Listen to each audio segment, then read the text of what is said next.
اللہ من الشیطان الرجیم بسم اللہ الرحمن الرحیم۔ السلام علیکم ناظرین، آپ دیکھ رہے ہیں آئی ٹی ٹی وی اور میں آج آپ حضرات کے سامنے حاضر ہوا ہوں تذکرہ لے کر حضرت الیاس علیہ السلام کا۔ جمہور علماء کرام نے حضرت الیاس علیہ السلام کا شجرہ نسب کچھ یوں بیان کیا ہے کہ الیاس بن یاسین بن فخاس بن اعزار بن ہارون۔ آپ علیہ السلام حضرت موسیٰ علیہ السلام کے بھائی حضرت ہارون علیہ السلام کی اولاد سے ہیں۔ حضرت الیاس علیہ السلام کی قوم بت پرستی کی طرف مائل تھی۔ انہوں نے ایک بت بنایا ہوا تھا جس کا نام بال تھا۔ یمنی لغت میں بال کے معنی رب کے ہیں، اور چونکہ حضرت الیاس علیہ السلام کی قوم اس بت کو اپنا رب مانتے تھے، اس لیے انہوں نے اس بت کا نام بال رکھا ہوا تھا۔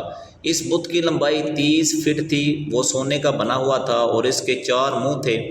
اس بت کی خدمت کے لیے 400 خادم رکھے گئے تھے، اور قوم الیاس اس بت کی بے حد تعظیم اور توقیر کیا کرتے تھے۔ جس شہر میں یہ رہتے تھے انہوں نے اس کا نام بال بک رکھا تھا۔ چونکہ بت جہاں رکھا گیا تھا اس جگہ کا نام بک تھا، اس لیے بت اور مندر کے نام سے مرکب کر کے شہر کا نام بال بک رکھا گیا۔ اور حضرت الیاس علیہ السلام نے اپنی قوم کو اللہ تعالیٰ کی وحدانیت پر یقین کرنے اور اس کے بنائے ہوئے احکامات پر عمل کی دعوت دی، اور انہیں جن کاموں سے اللہ تعالیٰ نے منع فرمایا اس سے بچنے کی تعلیم دی، اور انہیں بت پرستی سے روکا۔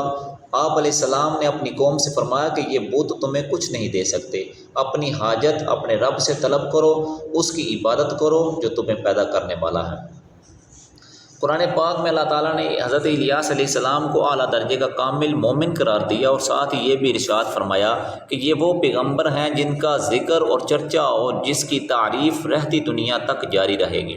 اور یہی نہیں بلکہ اللہ تعالیٰ نے یہ حضرت الیاس علیہ السلام اور آپ علیہ السلام کے ساتھ ایمان لانے والوں پر سلام بھیجا اور انہیں اپنے چنے ہوئے برگزیدہ بندے قرار دیا، جیسا کہ قرآن مجید کے اندر بھی یہ ارشاد ہوا، مگر اللہ کے چنے ہوئے بندے اور تم نے پچھلوں میں اس کی ثنا باقی رکھی، سلام ہو الیاس اور ان کے ساتھ ایمان لانے والوں پر، بے شک ہم ایسا ہی صلہ دیتے ہیں نیکوں کو، بے شک وہ ہمارے اعلیٰ درجے کے کامل ایمان والے بندے تھے۔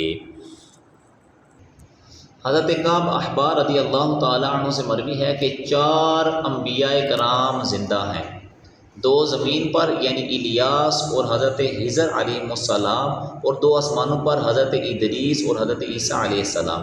ابن عساکر حشام بن خالد سے اور وہ الحسن بن یحییٰ سے، وہ ابن ابی داؤد سے روایت کرتے ہیں کہ حضرت الیاس اور خضر علیہ السلام رمضان کے روزے بیت المقدس میں رکھتے ہیں۔